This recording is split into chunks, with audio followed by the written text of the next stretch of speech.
chapter number 13, Weathering, Karst, Landscape and Mass Movement. This is from Geosystems by Robert Christopherson.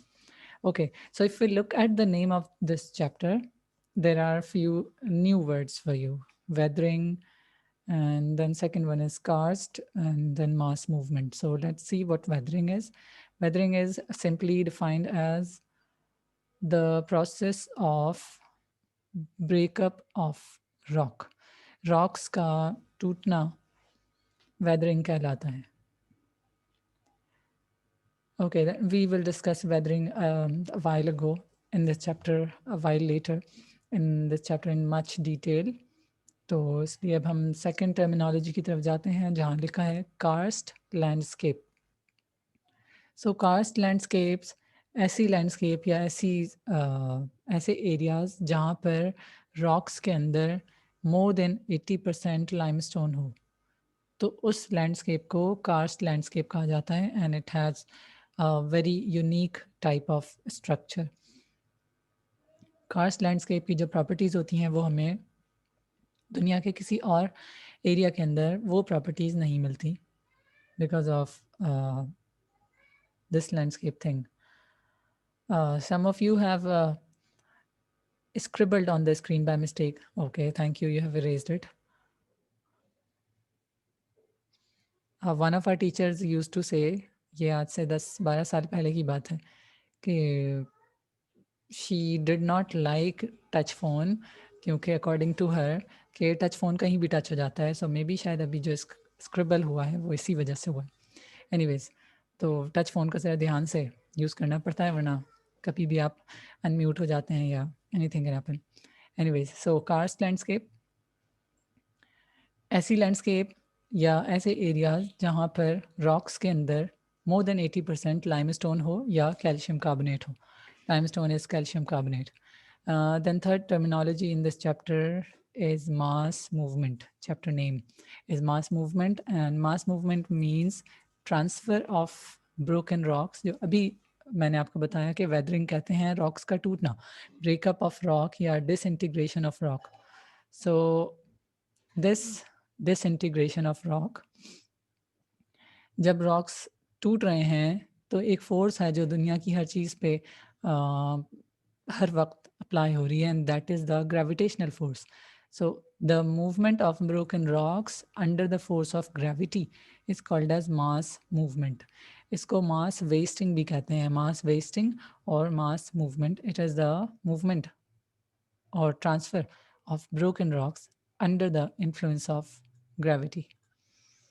Okay, so ये कुछ जो structure आपको नज़र आ रहे हैं, this is some examples of weathering.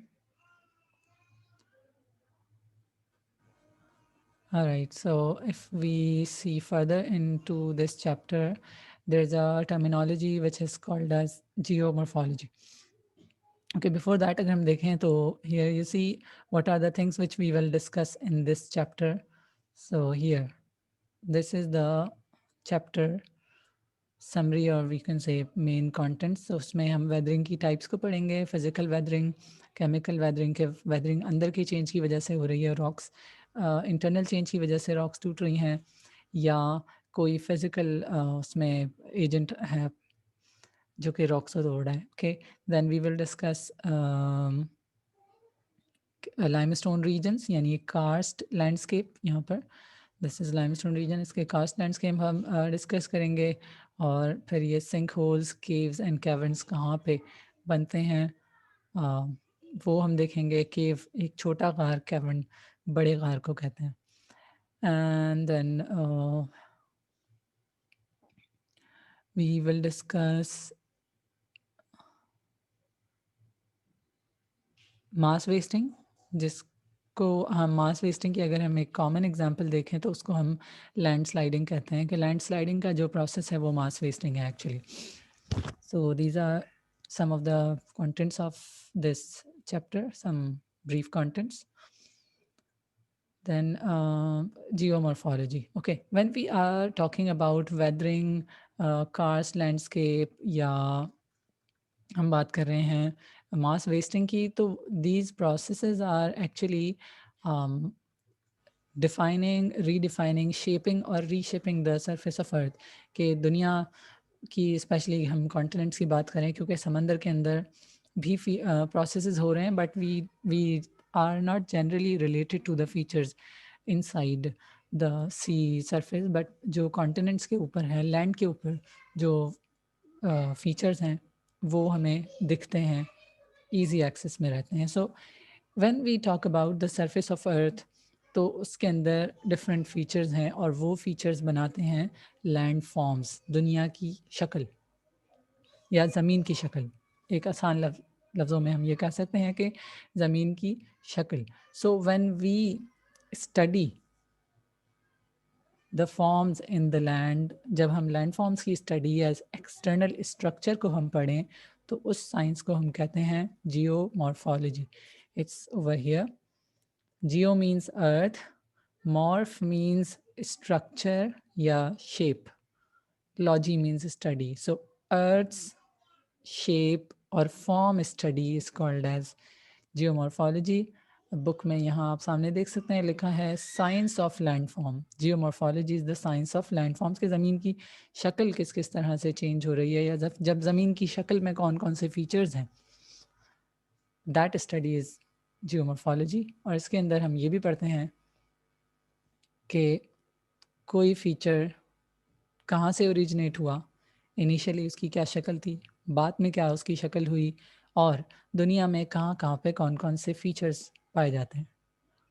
Like हम volcano की अगर बात करें, तो वॉल्केनो का जो स्ट्रक्चर है या उसका शेप है, दैट कम्स अंडर जियोमॉर्फोलॉजी, के वो इसकी ट्राइंगुलर सी शेप होती है, या शील्ड वॉल्केनो की वॉरियर शील्ड जैसी फेस होती है। तो everywhere you do not find those features, तो वो फिर कहलाता है स्पेशियल डिस्ट्रीब्यूशन, कि अर्थ में कहाँ कहाँ पे कौन से फीचर्स मौजूद हैं।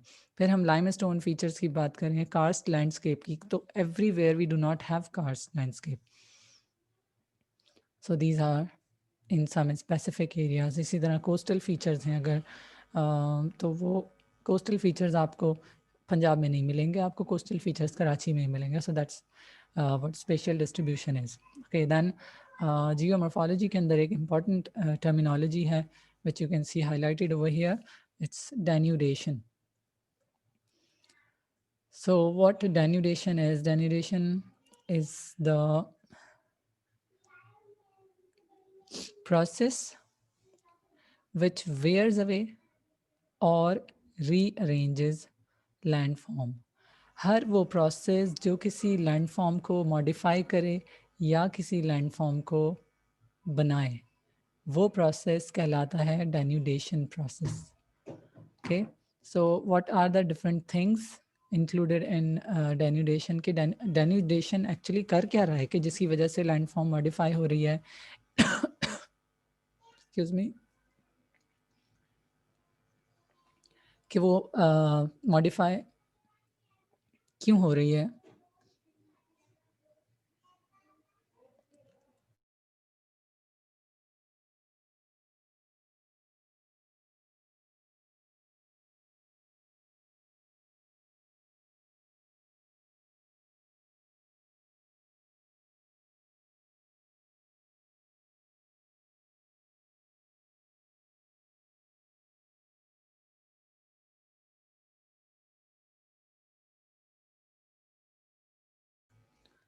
Okay, so I had to take this break for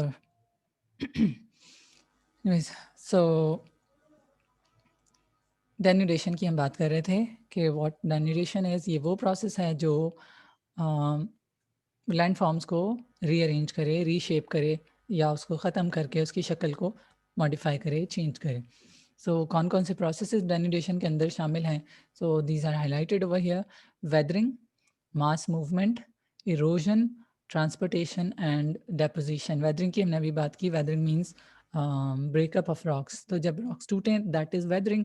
और मास मूवमेंट जब वो ग्रेविटी के फोर्स से, under the influence of gravity, जब वो टूटे हुए रॉक्स मूव कर रहे हैं, तो वो मास मूवमेंट है। और erosion, the transport of broken rocks. Erosion और मास मूवमेंट मोर और लेस सेम है, सिर्फ दोनों का डिफरेंस ये है कि मास मूवमेंट में ग्रेविटी ड्राइवर होती है, ग्रेविटी की वजह से वो पार्ट्स इधर ब्रोकन रॉक्स मूव करते हैं। इरोजन में ग्रेविटी के अलावा दूसरी फोर्सेस उन वेदर्ड रॉक्स को, उन ब्रोकन रॉक्स को ट्रांसफ़र करती है, that is erosion, transfer of broken rocks.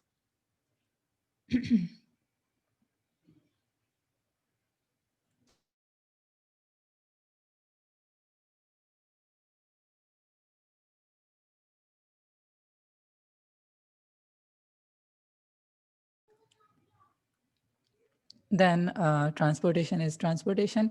आमतौर पे हम देखें तो एजेंट्स ऑफ ट्रांसपोर्ट नेचर के अंदर वाटर और विंड हैं।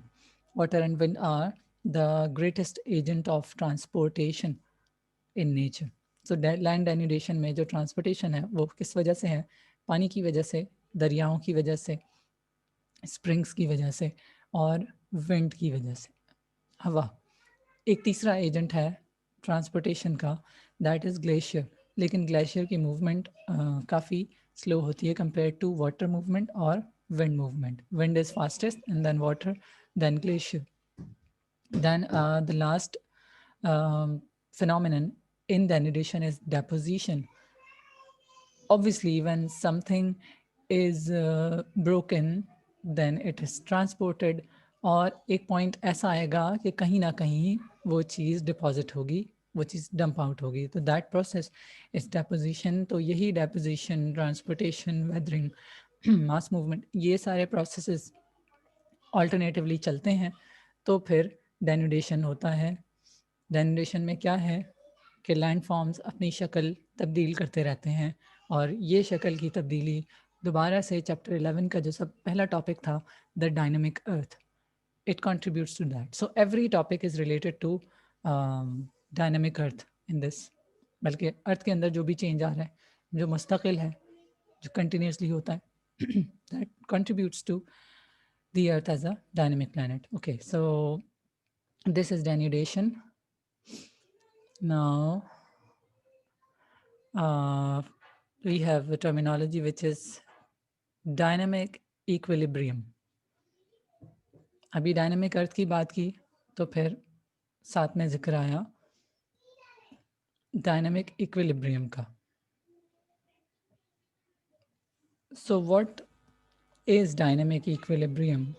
किसी भी लैंडफॉर्म के अंदर कोई भी चेंज आता है, चाहे वो वेदरिंग से हो या वो ट्रांसपोर्टेशन से हो या डेपोजिशन से हो, साथ में मास वेस्टिंग है या इरोजन है, due to that the landform has certain changes, but despite of these changes, the overall components, the overall content remain the same. Despite the changes, the overall energy, the overall material remain the same within the earth system. So that is dynamic equilibrium model. इसको मैंने आसान लफ्ज़ों में बताया कि despite the changes होने के बावजूद, शक्ल के चेंज होने के बावजूद, चीज़ें अपने जो अर्थ के अंदर जो टोटल कंटेंट है या स्पेसिफिक कॉन्टिनेंट के अंदर अगर कोई चेंज आ रहा है तो उसका नेट चेंज मोर और लेस ज़ीरो होता है। That is dynamic equilibrium model. So dynamic equilibrium की एक एग्जांपल हम यूँ ले सकते हैं जो आपने चैप्टर 12 में पढ़ा होगा, आइसोस्टेसी, अर्थ सरफेस का उभर जाना और फिर उसका दोबारा से दब जाना। तो वो जो आइसोस्टेसी का फिनोमेनन था, that is also an example of dynamic equilibrium model.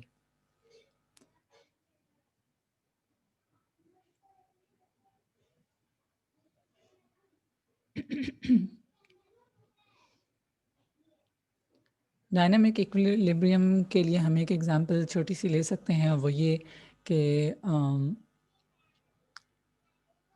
एक ऐसी गाड़ी जिसमें let's suppose that jeep or that four wheel drive is going on a very bumpy road, एक ऐसी सरफेस पे या एक ऐसी ट्रैक पे चल रही है जहाँ जो बिल्कुल भी स्मूथ नहीं है। तो व्हाट हैपेंस कि उस गाड़ी के जो जंप्स होते हैं, जो शॉक्स होते हैं, वो मेंटेन करते हैं गाड़ी का लेवल। कि अगर आप गाड़ी के अंदर बैठ के चाय भी पी रहे हैं तो आपकी चाय जो है वो कप से छलकेगी नहीं। क्यों? क्योंकि वो मूवमेंट के बावजूद एक बैलेंस को मेंटेन करके रखा हुआ है उसने, उस गाड़ी के शॉक एब्जॉर्बर्स की वजह से। सो सिमिलरली अर्थ सरफेस के अंदर भी डायनामिक इक्विलिब्रियम क्या है कि चेंजेस मुस्तकिल हो रही हैं, लेकिन इसके बावजूद भी over those changes of landforms also take a significant number of time।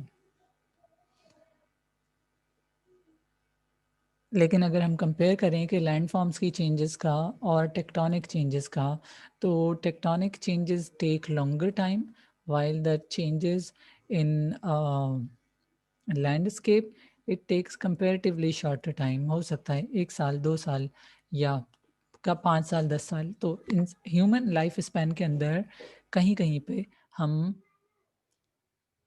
Changes को ऑब्जर्व कर सकते हैं, विटनेस कर सकते हैं। But what happens is that ये जो चेंजेस हैं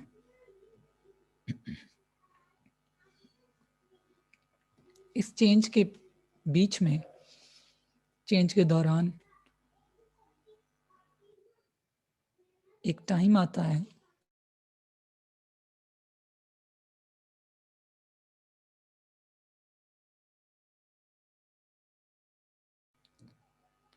जिसको हम कहते हैं geomorphic threshold. Let's suppose there is a hill and the top of that hill is weathered away due to rain।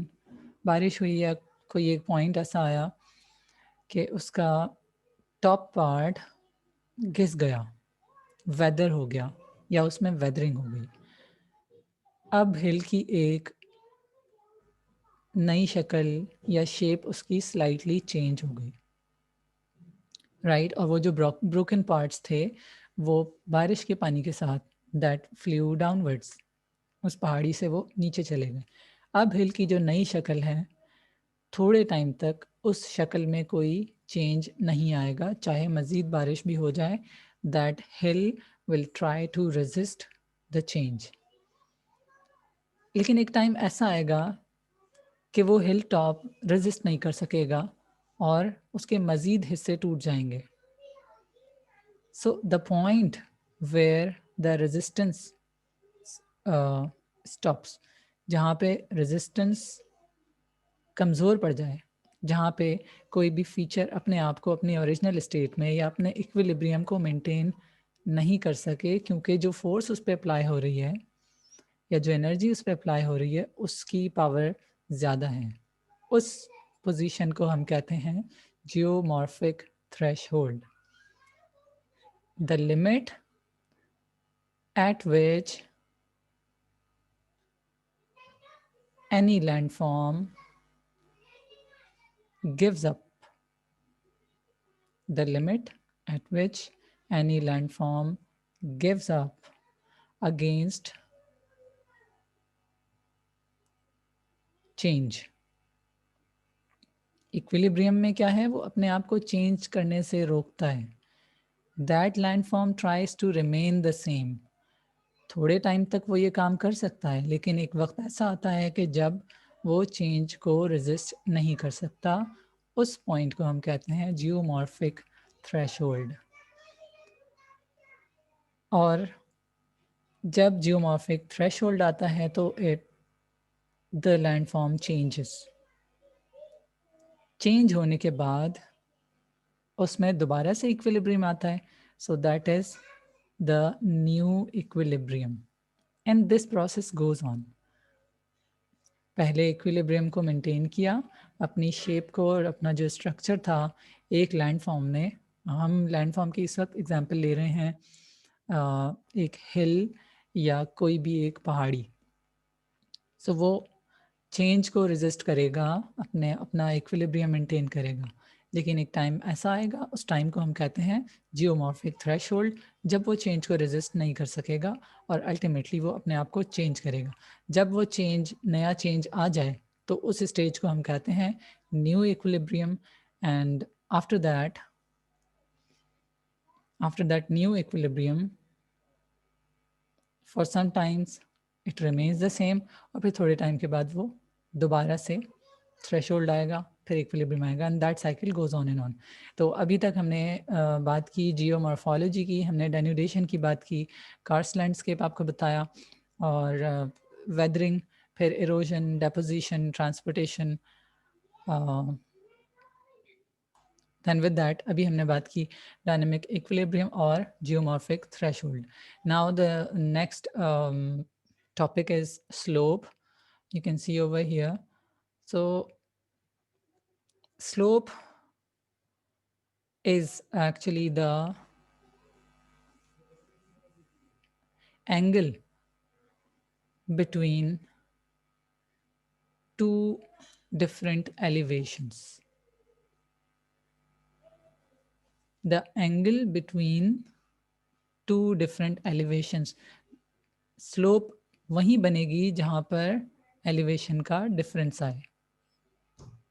So when there are, हम जनरली जब हम स्लोप देख रहे होते हैं तो हम कोई से भी 2 पॉइंट सेलेक्ट करते हैं, तो उनमें से एक की वैल्यू यकीनन ज़्यादा होगी और दूसरे की कम होगी। सो व्हेन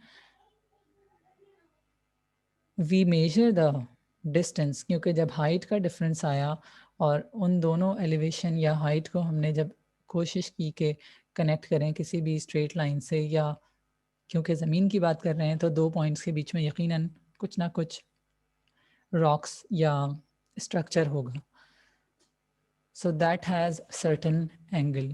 तो इसकी एक डेफिनेशन तो मैंने आपको ये बताई कि angle between two different elevations.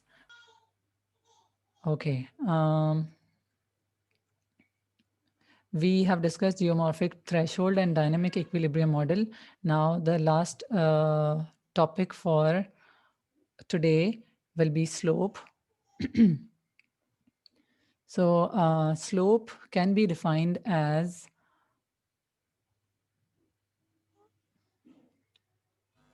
a curved inclined surface.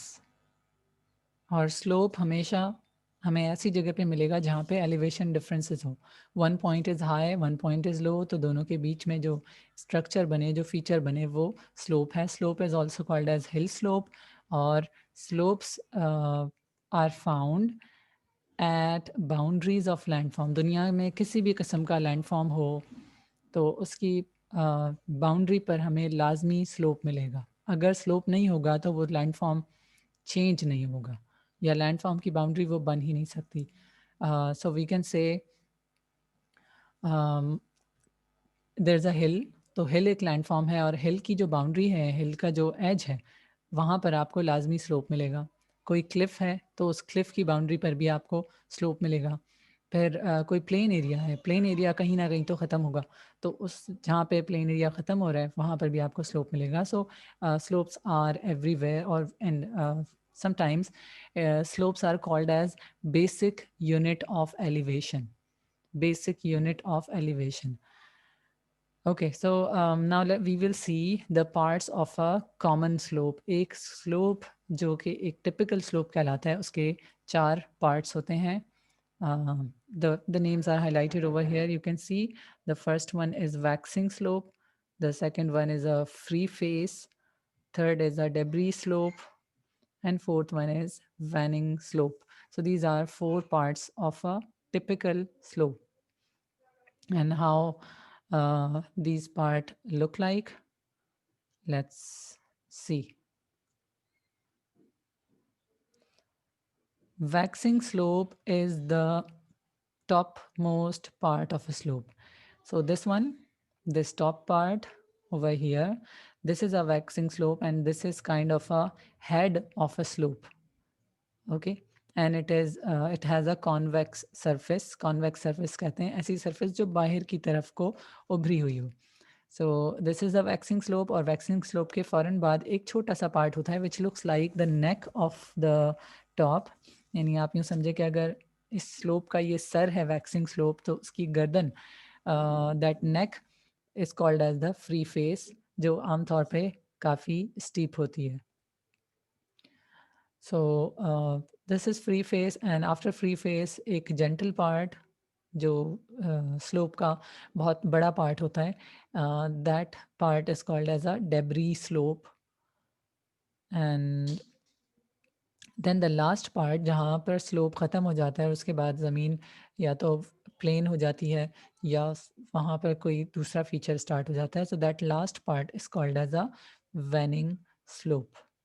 So waxing slope, the topmost part, free face, the steeper part, debris slope, the second last part, which has coarse material in it. Particle size थोड़े बड़े होंगे, grain size बड़े होंगे.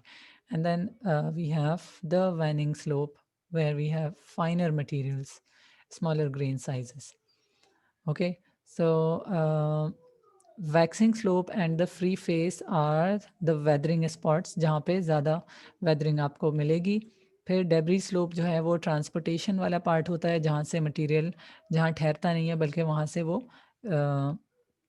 Transfer हो जाता है. And then the last part, that is the deposition part, जहाँ पर मटेरियल जो ऊपर से टूटा है वो नीचे डिपॉजिट हो जाए. So these are the 4 parts of a slope.